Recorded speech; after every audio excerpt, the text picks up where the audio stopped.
Hello student, welcome to Biology by Neha Patel, Standard 12th, Chapter number 7, ઉદ્વિકાસ, આજનો lecture number 6. આજનો topic આપણે જે start કરવાનો છે એ પહેલાં લાસ્ટ લેક્ચરમાં જે આપણે ટોપિક જોયેલો છે કે જેમાં ઉદ્વિકાસના અશ્મિ વિદ્યાકીય પુરાવા વિશે આપણે માહિતી મેળવી ગયા હતા અને એમાં આપણે ફિગર નંબર 7.2 જે જોવાની બાકી હતી આપણે આગળ વાત કરેલી કે ફિગર નંબર 7.2 આપણે આગળ જતાં સમજીશું અને એનસીઈઆરટીની જે પણ બધી ફિગર છે એ પણ સાથે સાથે શું કહેવા માગે છે એ પણ ટેક્સ્ટબુકમાં આપણે સમજતા રહીશું. તો એક તમને ઉદાહરણ આપેલું કે કેટલાક આધુનિક સજીવો સાથે જે લુપ્ત થયેલા સજીવો છે એમાંના કેટલાક આધુનિક સજીવો સાથે સરખાપણું દર્શાવે છે અને કેટલાક છે લુપ્ત સજીવોનું પ્રતિનિધિત્વ પણ કરતા હોય છે. બરોબર છે. જે અશ્મિ વિદ્યાકીય પુરાવામાં આપણે એમ કહેલા કે અમુક સજીવો જે લુપ્ત થઈ ગયા હોય તેમાંથી અમુક લુપ્ત થયેલા સજીવો અત્યારે જે આધુનિક સજીવો હાજર છે એના સાથે સરખાપણું ધરાવતા હોય છે. બરોબર છે. તો એના માટેનું ઉદાહરણ આપણે એક ડાયનાસોરની વાત કરીએ છીએ કે આપણને અત્યારે ખબર છે કે ડાયનાસોર એ લુપ્ત થઈ ગયેલ પ્રાણી છે.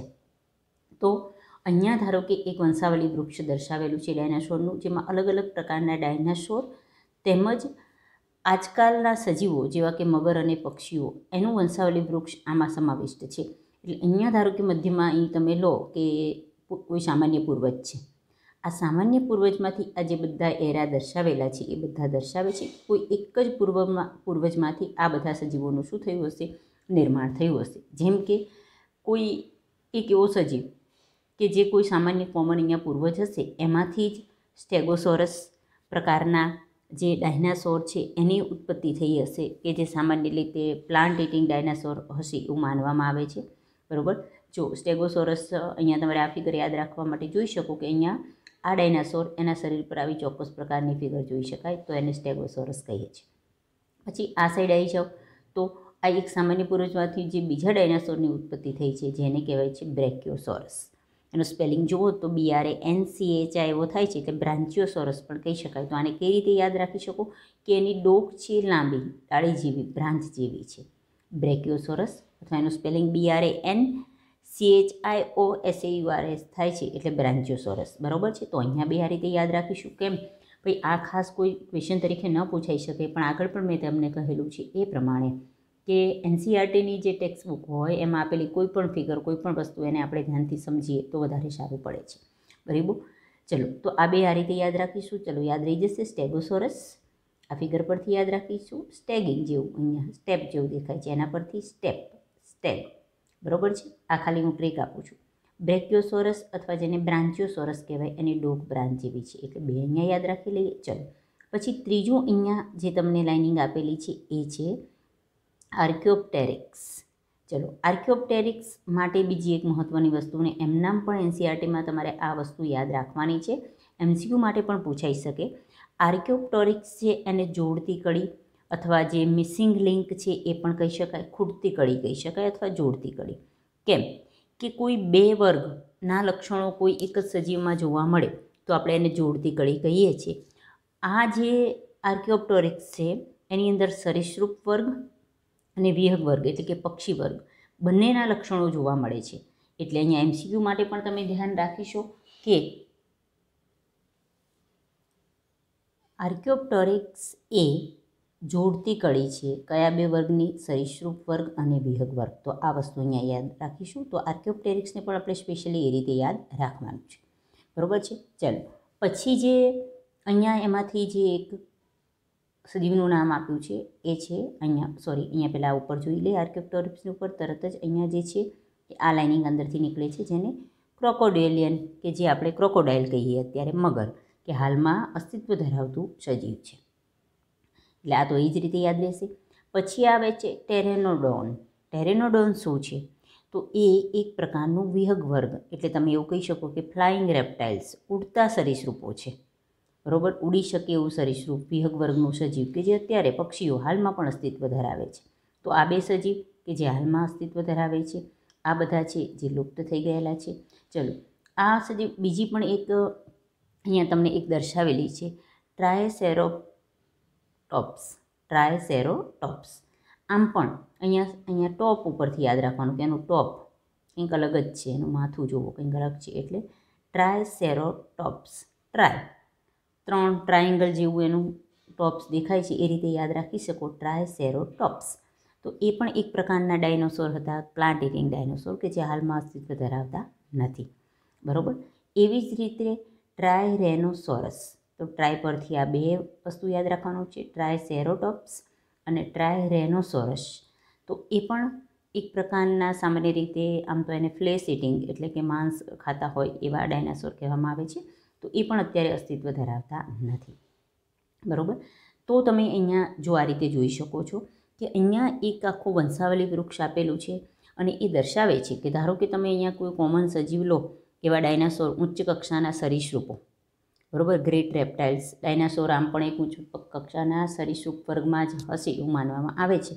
તો અહીંયા આપણે જે અત્યારે સરીસૃપ વર્ગનું પ્રાણી હાજર છે, ક્રોકોડિલ અને મગર, એનું પણ પૂર્વજ કહી શકાય. પછી ટેરેનોડોન કે જે વિહંગ વર્ગનું પક્ષી વર્ગમાં છે, સામાન્ય રીતે ઉડતું સરીસૃપ કહી શકાય, સરીસૃપ વર્ગમાં છે પણ જે ઉડી શકે છે એવું.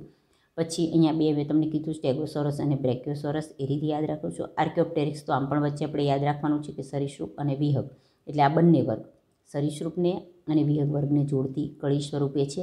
અહીંયા બે ટ્રાયસેરોટોપ્સ અને ટાયરેનોસોરસ. કદાચ અહીંયા તમારે ક્યાંક આવો આવવાની શક્યતા રહી શકે, આવે છે એવું નથી કહેતી, પણ ફરી પાછું કે ટેક્સ્ટબુકની કોઈ પણ ફિગર, કોઈ પણ વર્ડ આપણે જતો નથી કરતા, અહીંયા ક્યાંય બ્લેન્ક્સ આપે અને પછી અહીંયા કયા પ્રકારના સજીવો છે એ દર્શાવો, અથવા વૃક્ષ શું દર્શાવે છે. તો ડાયનાસોરનું વંશાવલી વૃક્ષ અને તેને મળતા આવતા આજકાલના સજીવો, એટલે આ બધા ડાયનાસોરનું વંશાવલી વૃક્ષ છે કે કોઈ એક કોમન ડાયનાસોરમાંથી આ પ્રકારના ચારે ડાયનાસોર ઉત્પન્ન થયા હશે. અત્યારે હાજર આ બે સજીવો અને જોડતી કળી સ્વરૂપનું એક સજીવ. તો તમારે આ રીતે બધા આ ફિગરને યાદ રાખવાની છે. ચલો આપણે આજના ટોપિક પર જઈએ. આ ટોપિક આપણે શેમાં જોવાનો છે? જે અશ્મિ વિદ્યાકીય પુરાવા છે એમાં તમને એવું કીધું છે કે ફિગર 7.2 જોવો ટેક્સ્ટબુકની, એ મેં અહીંયા તમને સમજાવી દીધી છે. ચલો, આપણો જે લાસ્ટ લેક્ચર હતો એમાંથી આપણે ઉદ્વિકાસના વિવિધ પુરાવા વિશે સમજી રહ્યા હતા અને એમાં એક આપણે બે પુરાવા સમજેલા. એક ઉદ્વિકાસનો અશ્મવિદ્યાકીય પુરાવો, બીજો ઉદ્વિકાસનો ગર્ભવિદ્યાકીય પુરાવો, અને આજે ત્રીજું આપણે જોઈશું જે તમારે ટેક્સ્ટબુકમાં પેજ નંબર 129 પર સૌથી લાસ્ટ ટોપિક જે સ્ટાર્ટ થાય છે એ. અને ત્યાં આપણે આ રીતે હેડિંગ મારશું. ટેક્સ્ટબુક પણ તમે સાથે રાખશો કે ત્રીજો પુરાવો તુલનાત્મક અંતસ્થ વિદ્યા અને બાહ્યાકાર વિદ્યા. શબ્દ જ અંતસ્થ વિદ્યા, જે તે અલગ અલગ પ્રકારના જે વર્ગમાં આવતા સજીવો એની આંતરિક રચના અને ઘણા બધા સજીવોની બાહ્યાકાર રચના, એનો કમ્પેરેટિવ એટલે કે તુલનાત્મક અભ્યાસ કરો. કોની તુલના કરવાની? કે અત્યારે હાજર છે એ સજીવો અને પહેલાંના અગાઉ હાજર જે સજીવો હતા એમની અંતસ્થ વિદ્યા અને બાહ્યાકાર વિદ્યામાં સમાનતા અને જુદાપણું બંને જોઈ શકાય છે. પરંતુ એમાં જે સમાનતા છે એ જો સરખાવો તો આપણે કહી શકીએ કે પહેલાંના સજીવોમાં કંઈ લક્ષણ હતું એ અત્યારના સજીવોમાં, પછી આંતરિક લક્ષણ હોય કે બાહ્ય લક્ષણ, એ જો અત્યારે જોવા મળે છે, બંને સમાન છે. એનો મતલબ કે કોઈ કોમન સામાન્ય પૂર્વજમાંથી આ સજીવો નિર્માણ પામ્યા હશે અને જે દર્શાવે કે ખરેખર ઉદ્વિકાસ થયો હશે. કારણ ફરી તો ઉદ્વિકાસ થયો હશે એવા પ્રત્યક્ષ પુરાવા આપણને મળતા નથી. એટલે આપણે કોઈ પણ અશ્મિ વિદ્યા કે જે ખરેખર પહેલાં કંઈક હાજર હતું એના જે અસ્થિઓ જે પહેલાં હાજર હતી એના પરથી આપણે અશ્મિ વિદ્યા કહી શકીએ છીએ. ગર્ભ વિદ્યા કે ગર્ભના તુલનાત્મક પુરાવા આપણે જોઈ શકીએ છીએ. અને એ જ રીતે પહેલાં કોઈ સજીવો અથવા અત્યારે જુદા જુદા વર્ગના સજીવો, એના અંગોનું સમાનતા અને જુદાપણું સરખાવી અને કરી શકાય છે. તો તમને ટેક્સ્ટબુકના શબ્દ પર જઈએ કે હાલના તેમજ અગાઉના વર્ષોમાં, હાલ અસ્તિત્વ ધરાવતા હોય એ અને અગાઉના બહુ વર્ષો પહેલાં અસ્તિત્વ ધરાવતા હોય એ બે સજીવો વચ્ચે સમાનતા પણ જોઈ શકાય છે અને જુદાપણું પણ જોઈ શકાય છે. તો એના જે આ બંને સજીવો એટલે કે હાલના અને વર્ષો પહેલાંના સજીવો વચ્ચે જે સમાનતા છે એના પરથી નક્કી કરી શકાય છે કે આ બધા સજીવો સમાન પૂર્વજમાંથી હાલના સજીવો શું થયા હશે? ઉતરી આવ્યા હશે. અને એ દર્શાવે કે ખરેખર જો આવું થયું હશે તો ઉદ્વિકાસ થયો હોવો જોઈએ. જે તુલનાત્મક અંતસ્થ વિદ્યા અને બાહ્યાકાર વિદ્યાના પુરાવા છે એમાં આપણે 2 પોઈન્ટ અલગ પાડીશું. વિવિધ પ્રકારના અંગોની સરખામણી કરી રહ્યા છીએ તો 2 પ્રકારના અંગો અહીંયા MCQ માટે, નાના ક્વેશ્ચન માટે ઘણીવાર પૂછાઈ શકે એવો આ ટોપિક છે. જેમ કે સમમૂલક અંગો કે જેને જ કહેવાય રચના સંદસ્ય અંગો, અને બીજો 2 નંબર આવશે કે જેને કહીશું કાર્ય સદસ્ય અંગો. તો આપણે પહેલો પોઈન્ટ રચના સદસ્ય અંગો, જેને હોમોલોગસ ઓર્ગન્સ કહેવાય છે, એ જ અંગો માટે બીજો શબ્દ છે સમમૂલક અંગો. બરાબર. અને આ અંગો દ્વારા જે ઉદ્વિકાસ જોવા મળે છે, ઉદ્વિકાસને અપસારી ઉદ્વિકાસ કહેવાય. અહીંયા આટલું સમજી લો. અપસારી શું એ પછી સમજાવું, રચના સદસ્ય અંગો શું એ પણ અત્યારે સમજાઈ રહી છું. બરાબર. તો અહીંયા પહેલાં હેડિંગમાં જ ઘણા બધા ક્વેશ્ચન સાથે સમજી શકાય. પહેલાં તો જે મેં દર્શાવ્યું એ કે તમારો જે પહેલો આપણે જે પોઈન્ટ જોઈએ છે કે અંતસ્થ વિદ્યા અને ગર્ભવિદ્યા એના તુલનાત્મક પુરાવા વિશે વાત કરીએ તો આ તુલનાત્મક પુરાવામાં 2 પોઈન્ટ પાડી શકાય. કોની તુલના? તો 2 પ્રકારના અંગો. એક તમને અહીંયા જે સમજાવી રહી છું એ કયા અંગો? રચના સદસ્ય અંગો. અને પછી બીજું જોઈશું આ 1 નંબર, અને બીજો નંબર જોઈશું જેને કહીશું આપણે કાર્ય સદસ્ય અંગો. બરાબર. તો આપણો ટોપિક આપણે જે સી નંબર પુરાવાનો જોઈ રહ્યા છીએ, તુલનાત્મક અંતસ્થ વિદ્યા અને બાહ્યક વિદ્યા, એમાં 2 ભાગ પડી છે, રચના સદસ્ય અંગો અને કાર્ય સદસ્ય અંગો. એમાંનું આપણે પહેલું ભણીએ છીએ અત્યારે કયા? રચના સદસ્ય અંગો. એને જ બીજું કહેવાય છે સમમૂલક અંગો. અને આ અંગો દ્વારા જે ઉદ્વિકાસ જોઈ શકાય છે, ઉદ્વિકાસને કેવો? અપસારી એટલે કે ડાયવર્જન્ટ એવોલ્યુશન કહે છે. કેમ એ સમજીએ. હવે સમમૂલક અંગોમાં પણ આપણે બંને પ્રકારના એટલે કે પ્રાણીઓમાં સમમૂલક અંગો અને વનસ્પતિમાં સમમૂલક અંગો જોઈશું. સૌથી પહેલાં અહીંયા તમને પ્રાણીઓનું સમમૂલક અંગોમાં ઉદાહરણ આપું છું. બરાબર. પહેલાં તો સમમૂલક અંગો એટલે શું? જુદા જુદા વર્ગના સજીવો લો, એટલે કે તમે પૃષ્ઠવંશીનું લો, વિહગ વર્ગનું લો, સસ્તન વર્ગનું લો. અલગ અલગ વર્ગના જે પૃષ્ઠવંશીઓમાં જે અલગ અલગ સજીવો છે એ સજીવોના કોઈ એવા અંગો કે જેમની રચના સમાન હોય પરંતુ કાર્યમાં એ જુદા હોય તો એવા અંગોને રચના સદસ્ય અંગો કહે છે. ફરી રિપીટ કરું છું. એવા અંગો કે જે તેમની રચનામાં સમાનતા ધરાવતા હોય, ભાતમાં અથવા રચનામાં સમાનતા ધરાવતા હોય પરંતુ કાર્યમાં ભિન્ન હોય તો એવા અંગોને રચના સદસ્ય અંગો કે સમમૂલક અંગો કહે છે. બરાબર. તો ઉદાહરણ લઈએ પ્રાણીઓમાં સમમૂલક અંગો. તો અહીંયા કયા જુદા જુદા સજીવ લીધેલા છે? તો આપણે વહેલ, ચામાચીડિયું, ચિત્તો અને માનવ અથવા બધા સસ્તનો. એમાં કયું અંગ લીધું છે? અગ્ર ઉપાંગ. બરાબર. આ અંગ આ બધા સજીવોમાં આ અંગની રચના એટલે કે ભાત કેવી છે? સમાન છે. પરંતુ આ પ્રાણીઓમાં આવું એટલે કે અગ્ર ઉપાંગ એના કાર્યો જુદા જુદા છે.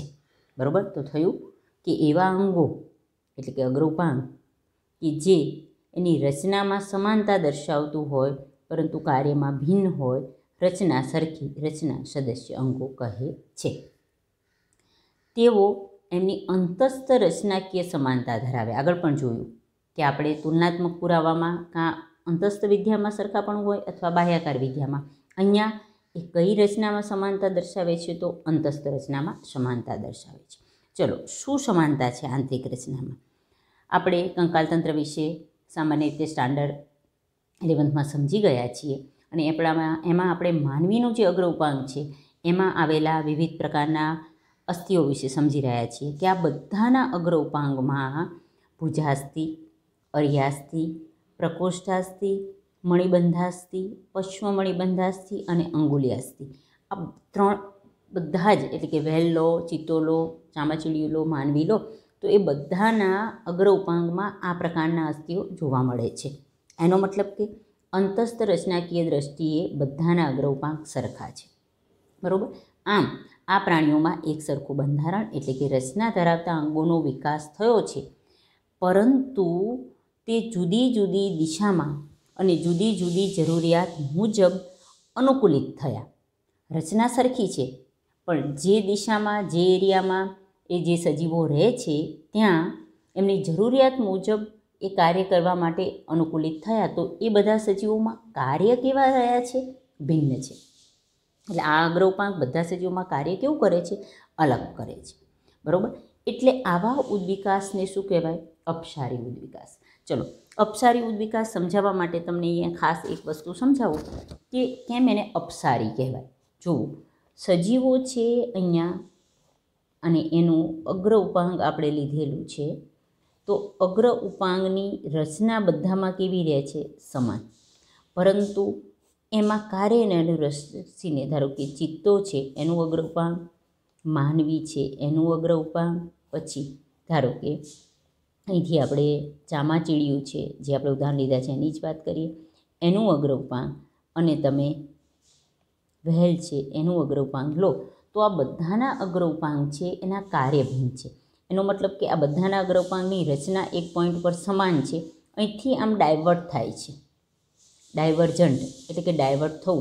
તો એવા ઉદ્વિકાસને અપસારી ઉદ્વિકાસ કહેવાય. કારણ કે સામાન્ય રીતે કાર્યમાં જુઓ તો આપણને ખબર છે કે માનવી છે એના અગ્ર ઉપાંગનો ઉપયોગ કંઈ પણ વસ્તુનો ગ્રહણ કરવામાં કરે છે. તો એનું કાર્ય કયું છે? ગ્રહણ કરવાનું. ચામાચીડિયું છે એનું અગ્ર ઉપાંગ છે એનો ઉડવા માટે ઉપયોગ કરે છે. તો એનું કાર્ય કયું છે? ઉડવાનું. ધારો કે વહેલ છે તો એ એના અગ્ર ઉપાંગનો ઉપયોગ તરવા માટે કરે છે. તો એમાં કાર્ય કયું આવે? તરવાનું. ચિત્તો છે એનો અગ્ર ઉપાંગ, તો એ દોડવા માટે કરે છે. તો એનું કાર્ય કયું થયું? દોડવા માટે. તો અહીંયા આંતરિક રચના સમાન, અંતસ્થ રચના સમાન છે. કારણ બધાના અગ્ર ઉપાંગની રચના આપણે જોઈએ તો બધાના અસ્થિઓ, ભુજાસ્થિ, અર્યસ્થિ, પ્રકોષ્ઠાસ્થિ, મણિબંધાસ્થિ, પશ્વમણિબંધાસ્થિ, અંગુલિયાસ્થિ બધું જ બધામાં સમાન જોવા મળે. પરંતુ અલગ અલગ દિશામાં કાર્ય કરવા માટે એ અલગ અલગ રીતે અનુકૂલિત થયા. એટલે આવા ઉદ્વિકાસને શું કહેવાય? અપસારી ઉદ્વિકાસ કહેવાય. સિમ્પલ વસ્તુ. કોઈ પણ એક પોઈન્ટથી આમ અલગ પડતું હોય તો એને આપણે અપસારી કહીશું. અને કંઈ પણ વસ્તુ એક પોઈન્ટ પર આમ ભેગું થતું હોય અહીંયા તો એને અભિસારી કહેવાય. તો અહીંયા શું થાય છે? એક સમાનતામાંથી લક્ષણો જુદા પડે છે એટલે એવા ઉદ્વિકાસને અહીંયા આપણે કયો? અપસારી ઉદ્વિકાસ કહીશું. બરાબર? એટલે સમમૂલકતા છે એ આપણને સમાન પૂર્વજોનું નિર્દેશિત કરે છે. સમમૂલકતા પરથી આપણે એવું કંઈ વિચારી શકીએ કે આ બધા જ પ્રાણીઓ જેમ કે વહેલ, ચામાચીડિયા, ચિત્તા અને માનવ એમની આંતરિક રચના સમાન છે. એનો મતલબ કે કોઈ એક સમાન પૂર્વજમાંથી એ બધા ઉતરી આવ્યા હશે અને પછી કાર્ય કરવા માટે દરેકમાં અલગ અલગ એક જ રચના પણ અલગ અલગ પ્રકારનું કાર્ય કરતી હશે. બરાબર? અહીં લખેલું છે કે મેં કે જેમ કે વહેલમાં તરવા માટે અગ્ર ઉપાંગનો ઉપયોગ થાય છે, માનવમાં કોઈ પણ વસ્તુ ગ્રહણ કરવા માટે, ચામાચીડિયામાં ઉડવા માટે અને ચિત્તામાં દોડવા માટે. અહીંયા એક ઉદાહરણ આપેલું છે. આ પ્રાણીઓનું એક ઉદાહરણ છે. એક્સ્ટ્રા બીજું એક ઉદાહરણ તમને અહીં આપી રહી છું ક્યાંય પૂછે તો, કે પૃષ્ઠવંશીઓના હૃદય અને મગજની રચના. સોરી, એક્સ્ટ્રા નથી, આ વસ્તુ તમને આ રીતે અહીંયા લખેલી જ છે. બીજું ઉદાહરણ પ્રાણીઓનું પૃષ્ઠવંશીઓના હૃદય અને મગજ, કે જે અંતસ્થ રચનાની દ્રષ્ટિએ જુઓ તો સમાન છે પણ કાર્ય દરેકમાં અલગ અલગ છે. તો અહીંયા આ જે સમજાવેલું છે એ થોડું એક્સ્ટ્રા છે. બાકી તમને આ બીજું ઉદાહરણ પણ આપેલું જ છે. તમારું પેજ નંબર 130 એમાં લાસ્ટ જે શબ્દ છે સમમૂલક કે રચના સદસ્ય અંગોનું આગળનું ઉદાહરણ અને પછી આ બીજું ઉદાહરણ છે. હું 2 પોઈન્ટ અલગ પાડું છું. બરાબર? તો આપણે રચના સદસ્ય અંગોમાં પહેલું ઉદાહરણ વહેલ, ચામાચીડિયું, ચિત્તા અને માનવનું અગ્ર ઉપાંગનું જોયું. બીજું ઉદાહરણ પ્રાણીઓમાં જ પૃષ્ઠવંશીઓના હૃદય અને મગજ. જુઓ, મત્સ્યમાં હૃદય દ્વિખંડી હોય છે. સરીસૃપ પણ મગર સિવાયના બધા સરીસૃપમાં હૃદય ત્રિખંડી હોય છે. પક્ષી અને સસ્તન વર્ગમાં હૃદય કેવું છે? ચતુષ્ખંડીય છે. એનો મતલબ કે અંતસ્થ રચનાની દ્રષ્ટિએ જુઓ તો બધામાં કર્ણક્ષેપક જેવી ખંડીય રચના જોઈ શકાય છે. પરંતુ દરેક છે એની કાર્ય કરવાની પદ્ધતિ થોડી અલગ અલગ છે. ભલે કાર્ય બધા એક જ કરે છે પણ કાર્ય પદ્ધતિ અલગ અલગ રહે છે. રચના ખંડીય છે. બરાબર? કારણ શું? કારણ કે ધારો કે મત્સ્ય જોશો તો એમાં એકલ પરિવહન જોઈ શકાય છે. સરીસૃપ મગર સિવાય જેમાં ત્રિખંડી હૃદય છે એમાં પરિવહન તો જોઈ શકાય છે પરંતુ એમાં અપૂર્ણ બેવડું પરિવહન જોઈ શકાય છે. પક્ષી અને સસ્તન એમાં બેવડું પરિવહન જોઈ શકાય. તો એનો મતલબ એ ત્રણેય પ્રકારના જે આપણે અહીંયા અલગ અલગ સજીવો જોયા છે તો એ બધાના હૃદયની રચના આંતરિક રીતે સમાનતા દર્શાવે છે પરંતુ એમાં પરિવહનનો પ્રકાર ત્રણેયમાં કેવો છે? બધામાં અલગ અલગ છે. તો એનો મતલબ કે પૃષ્ઠવંશીઓના હૃદય એ પણ રચના સદસ્ય અંગો છે અને એ જે ઉદ્વિકાસ દર્શાવે છે એને અપસારી ઉદ્વિકાસ કહેવાય. રચના સમાન અને એક પોઈન્ટ પરથી આમ કાર્ય અનુસાર ડાયવર્ટ થયા છે એટલે એને અપસારી ઉદ્વિકાસ કહેવાય. ચલો, મગજ. મત્સ્ય, દેડકો, પક્ષી, બિલાડી અને માનવી આ બધાના મગજની અંતસ્થ રચના જોતા આંતરિક રચના આપણને ઘણી સરખી જોઈ શકાય છે. તો એનો મતલબ કે રચના સદસ્ય અંગો કહેવાય. એટલે પૃષ્ઠવંશીઓના મગજ એ રચના સદસ્ય અંગોમાં આવે, પરંતુ દરેકની કાર્યક્ષમતા આપણે સમજી શકીએ કે ભાઈ માનવીનું મગજ જે રીતે કાર્ય કરે છે એ રીતે બિલાડીનું મગજ કાર્ય નથી કરતું, પક્ષીનું, દેડકાનું અને મત્સ્ય. બરાબર, માનવી લખી શકે, વાંચી શકે, યાદ રાખી શકે જે લાગણી છે એનામાં ને આ બધામાં મગજની રચનામાં અને એના જે નિયંત્રણ છે એમાં પણ ઘણો બધો ફેરફાર જોઈ શકાય છે. એટલે આંતરિક દ્રષ્ટિએ જોવો તો આ બધા જ પૃષ્ઠવંશીઓ એના મગજ રચનામાં સરખા છે, પરંતુ બધાની કાર્યક્ષમતા કેવી છે? અલગ અલગ છે. તો એ અહીંયા તમને રચના સદસ્ય અંગો વિશેની વાત કરે છે. ચલો, રચના સદસ્ય અંગોનું ત્રીજું ઉદાહરણ ખાસ ધ્યાન રાખજો, નોટ્સ બનાવતા રહેજો, કારણ કે ટેક્સ્ટબુકના જ પોઈન્ટ છે, પણ તમારે આ રીતે પોઈન્ટ અલગ પાડવાના છે. પેજ નંબર 131 પર જઈએ. રચના સદસ્ય અંગોમાં ત્રીજું ઉદાહરણ વનસ્પતિઓનું છે. 2 ઉદાહરણ આપણે પ્રાણીઓના જોયા, ત્રીજું ઉદાહરણ વનસ્પતિઓ છે. 2 વનસ્પતિ MCQમાં પણ ક્વેશ્ચનમાં પૂછાઈ શકાય, અથવા વનસ્પતિઓમાં રચના સદસ્યતા સમજાવો કે સમૂલકતા સમજાવો તો અહીંયા સમજાવી શકાય. 2 ઉદાહરણ વનસ્પતિ લીધી છે, બોગનવેલ અને કુકરબીટા. બોગનવેલ નામની વનસ્પતિ એમાં કંટક અને કુકરબીટા એનું પ્રકાંડસૂત્ર, આ બંને રચના સદસ્ય અંગો છે. કેમ? બંને છે એ કક્ષકલિકાનું રૂપાંતર છે. એનો મતલબ કે આંતરિક રચના બંનેની સમાન છે, બરાબર, પરંતુ બંનેના કાર્ય અલગ છે. કારણ કે બોગનવેલમાં જે કંટક છે એ કોનું કાર્ય કરે? રક્ષણનું કાર્ય કરે. જ્યારે કુકરબીટામાં જે પ્રકાંડસૂત્ર છે એ કેનું કાર્ય કરે? આરોહણનું. તો એનો મતલબ કે સમાન રચના પણ કાર્ય અલગ છે, તો આપણે એને રચના સદસ્ય અંગો કહીશું. તો અહીંયા આપણે જે તુલનાત્મક અંતસ્થ અને બાહ્યાકાર વિદ્યા વિશે સમજી રહ્યા છીએ, એમાંનો એક પોઈન્ટ રચના સદસ્ય અંગો વિશે જોયા. ફિગર જોઈ લે ટેક્સ્ટબુકમાં આને અનુલક્ષીને. તમારી ટેક્સ્ટબુકમાં પેજ નંબર 131 પર સમમૂલક અંગોના ઉદાહરણો વનસ્પતિઓ અને પ્રાણીઓમાં આપેલા છે. પ્રાણીઓમાં જે ઉદાહરણ આપેલું છે આપણે જુઓ, માનવી, ચિત્તો, વહેલ અને ચામાચીડિયું. બધાના અગ્રોપાંગની ફિગર આપેલી છે. આ ભુજાસ્થિ છે, અરિયાસ્થિ, પ્રકોષ્ઠાસ્થિ, મણિબંધાસ્થિ, પશ્વ-મણિબંધાસ્થિ અને અંગુલિયાસ્થિ. એવી જ રચના આ બધામાં જોવા મળે છે. એનો મતલબ કે આંતરિક રચનાની દ્રષ્ટિએ સમાન છે, પરંતુ માનવી અગ્રોપાંગનો ઉપયોગ આપણને ખબર છે ગ્રહણ કરવા, ચિત્તો દોડવા માટે, વહેલ છે તરવા માટે અને ચામાચીડિયું છે ઊંધું લટકવા માટે એનો ઉપયોગ કરે છે અથવા ઉડવા માટે. બરાબર, તો અહીંયા રચના સમાન પરંતુ કાર્ય અલગ છે, એટલે અપસારી ઉદ્વિકાસ કહેવાય. ચલો, પ્રાણીઓનું ઉદાહરણ તમને બોગનવેલ છે, એમાં કંટકની રચના આપેલી છે, અને કુકરબીટા છે એમાં પ્રકાંડસૂત્રની. બંને છે એ કક્ષકલિકાનું રૂપાંતર છે. તો એનો મતલબ કે રચનાની દ્રષ્ટિએ બંને સમાન છે, પરંતુ કંટક છે રક્ષણનું કાર્ય કરે છે, જ્યારે પ્રકાંડસૂત્ર આરોહણમાં મદદરૂપ થાય છે. એટલે આ અંગોને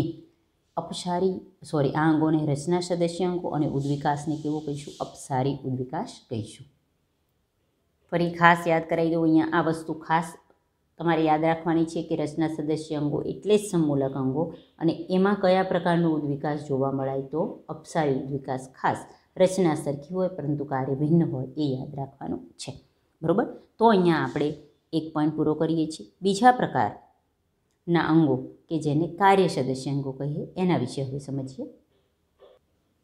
ચલો, કાર્ય સદસ્ય અંગો કે જેને એનાલોગસ ઓર્ગન્સ કહેવાય છે, એમાં જે ઉદ્વિકાસ જોઈ શકાય એને કેન્દ્રાભિસારી, કન્વર્જન્ટ ઇવોલ્યુશન, કેન્દ્રાભિસારી અથવા ખાલી અભિસારી ઉદ્વિકાસ પણ કહી શકો. કેન્દ્રાભિસારી, કેન્દ્રમાં અભિસાર ભેગું થાય છે એટલે, અથવા ખાલી અભિસારી ઉદ્વિકાસ પણ કહી શકાય છે. કેમ? અહીંયા જે અંગો દેખાવ પૂરતા જ સમાન હોય, એટલે કે બાહ્યાકાર રચનામાં સમાન હોય, પરંતુ એ અંતસ્થ રચનાની દ્રષ્ટિએ કેવા હોય? અસમાન. સમજો, કાર્ય સદસ્ય અંગોનું ઉદાહરણ આપું છું. કાર્ય સરખું હોય, પરંતુ એ અંગો દેખાવ પૂરતા સમાન છે. એનો મતલબ કે બાહ્યાકાર રચનામાં સમાન છે, પરંતુ અંતસ્થ રચનાની દ્રષ્ટિએ કેવા છે? અસમાન છે. ફરી પાછું કાર્ય કેવું દર્શાવે? સરખું. કાર્ય સરખું દર્શાવે એટલે અંગોને શું કહેવાય? કાર્ય સદસ્ય અંગો. બરાબર, આગળ આપણે જોયું હતું કે અંતસ્થ રચના સમાન પરંતુ કાર્ય જુદા. અહીંયા અંતસ્થ રચના અસમાન પણ કાર્ય સરખા, તો એવા અંગોને શું કહેવાય? કાર્ય સદસ્ય અંગો કહે છે. ચલો, અહીં તમને ઉદાહરણ આપ્યું છે પતંગિયા અને પક્ષીની પાંખ. ખાસ બધા ઉદાહરણમાં આપણે અહીંયા ટેક્સ્ટબુકમાં જેટલા આપ્યા છે એ સમજતા રહીએ. આ રીતે પોઈન્ટ અલગ અલગ પાડવાના છે, ક્વેશ્ચનમાં પણ પૂછાઈ શકે. પતંગિયા અને પક્ષીની પાંખો. પાંખ છે એટલે દેખાવમાં આપણને પાંખ તરત આપણે જોઈને તરત કહીએ છીએ કે આ પતંગિયાની પાંખ છે ને પક્ષીની પાંખ તો આપણને સરખી જ લાગે, તો એનો મતલબ કે દેખાવ પૂરતી સરખી લાગે. પરંતુ જ્યારે આ પાંખની આંતરિક રચના જુઓ, જો દેખાવ પૂરતા સમાન તો દેખાવ પૂરતી સમાન લાગે, પરંતુ એની અંતસ્થ રચના જુઓ તો અંતસ્થ રચનાની દ્રષ્ટિએ એ સમાન નથી. એટલે અંતસ્થ રચનાની દ્રષ્ટિએ કેવા છે? અસમાન. પરંતુ એ કાર્ય સરખું દર્શાવે, કાર્ય સમાન. કેમ? પાંખ છે તો પતંગિયામાં પણ પાંખ ઉડવામાં મદદ કરે, પક્ષીમાં પણ પાંખ શું કરે? ઉડવામાં મદદ કરે. તેથી કારજ સદસ્ય રચનાઓને શું કહેવાય છે? કેન્દ્રાભિસારી ઉદ્વિકાસ કહે છે. કારણ સમાન કાર્ય માટે ભિન્ન રચનાઓ વિકસે છે અને તેથી એ સમાનતા દર્શાવે છે. બરાબર છે? અહીંયા કોઈ અલગ કાર્ય છે, અહીંયા કોઈ સમાન કાર્ય છે, અહીંયા સમાન. આ કાર્ય સમાન કરવા માટે એક સમાન રચનાઓ કેન્દ્રમાં એક સરખી રીતે ગોઠવાય છે. બરાબર? એટલે કાર્ય એક જ કરવું છે, પરંતુ એ કાર્ય કરવા માટે એ રચના પોતાનામાં કંઈક ફેરફાર લાવે છે, એટલે રચના બદલાયેલી છે. બરાબર? તો અલગ અલગ રચનાઓ એ એક સમાન કાર્ય કરવા માટે આમ ગોઠવાયેલી હોય તો એટલે એને શું કહેવાય છે? કેન્દ્રભિસારી. ફરી પાછું, કેન્દ્રભિસારી એટલે કેન્દ્રમાં ભેગું થતું હોય. જો અલગ અલગ રચના એટલે તમને એ કહે છે પતંગિયાની પાંખ તો રચના અલગ છે, અહીંયા પક્ષીની પાંખ તો રચના કેવી છે? અલગ છે, આંતરિક રચના બંનેની. પણ એક સમાન કાર્ય કરવા માટે અહીંયા એક કેન્દ્રમાં આ રીતે ભેગું થતું હોવાથી આ પ્રકારના ઉદ્વિકાસને આપણે કેન્દ્રાભિસારી અથવા અભિસારી ઉદ્વિકાસ કહીશું. બીજું ઉદાહરણ છે ઓક્ટોપસ અને સસ્તનની આંખ. ચલો, આંખ છે તો આપણે આંખ કઈ છે એનો મતલબ દેખાવમાં સરખી છે, પણ જ્યારે આંતરિક રચના જોઈશું તો ઓક્ટોપસ અને સસ્તનની આંખ કેવી છે? આંતરિક રચનામાં અલગ અલગ જોઈ શકાય છે, પરંતુ આંખ છે તો બંનેમાં કાર્ય શું છે? દ્રષ્ટિ એટલે કે જોવાનું કાર્ય કરે છે. એ જ રીતે પેંગ્વિન અને ડોલ્ફિનના જે ફ્લિપર્સ છે, બરાબર છે, એ પણ સમાન રચના, આંતરિક રચના અસમાન, દેખાવમાં સમાન, પરંતુ કાર્ય એકસરખું. વનસ્પતિમાં ઉદાહરણ કહે છે સક્કરિયામાં મૂળનું રૂપાંતર અને બટાટામાં પ્રકાંડનું રૂપાંતર છે. ખાસ જોજો. હવે જુઓ, સક્કરિયું અને બટાટું જુઓ તો આમ ફૂલેલું લાગે, આપણને દેખાવ પૂરતું સમાન લાગે, પણ આંતરિક રીતે જુઓ તો સક્કરિયા છે એ વનસ્પતિમાં મૂળનું રૂપાંતર છે અને બટાટા છે એ પ્રકાંડનું રૂપાંતર. એનો મતલબ કે અંતસ્થ રચનામાં એ જુદા જુદા છે. બાહ્ય રચનામાં ફૂલેલું દેખાય એટલે દેખાવ પૂરતા સમાન, અંતસ્થ રચનાની દ્રષ્ટિએ અસમાન, પણ કાર્ય સરખું, કારણ કે આ બંને કાર્ય શેનું કરે? ખોરાક સંગ્રહનું. બરાબર છે? એક જ કાર્ય, સમાન કાર્ય માટે રૂપાંતરિત થયા છે. કયા? ખોરાક સંગ્રહ માટે. ચલો, તો ઇન શોર્ટ અહીંયા સમાન નિવાસસ્થાનોને પરિણામે, આ બધાના નિવાસસ્થાન ક્યાંક સરખા છે, પરિણામે સજીવોના જુદા જુદા સમૂહને સમાન અનુકૂલનો અપનાવવા પડ્યા હશે. કારણ શું? કે કોઈ પણ સજીવો જે નિવાસસ્થાનમાં રહે છે એ નિવાસસ્થાનમાં રહેવા માટે પોતાના જે તે અંગોને અથવા પોતાની જાતને શું કરે છે? અનુકૂલિત કરે છે. બરાબર? તો આ બધા ઉદાહરણો પરથી કહી શકાય કે સમાન નિવાસસ્થાનોને પરિણામે આ સજીવોના જુદા જુદા સમૂહને સમાન અનુકૂલનો શું કરવા પડ્યા હશે? અપનાવવા પડ્યા હશે. બરાબર? તો અહીંયા આપણે એક પ્રકારનો પોઈન્ટ કયો? તુલનાત્મક અંતસ્થ અને બાહ્યાકાર વિદ્યાને આધારે ઉદ્વિકાસના પુરાવા જોયા અને એમાં બે પ્રકારના કાર્ય સદસ્ય અંગો અને રચના સદસ્ય અંગો વિશેની માહિતી જોઈ. તો આ પોઈન્ટ સાથે આપણે આજનો લેક્ચર અહીંયા પૂરો કરીએ છીએ. નેક્સ્ટ લેક્ચરમાં ફરી અલગ પુરાવા સાથે મળીશું. આજનો લેક્ચર અહીં પૂરો થાય છે. જય હિન્દ.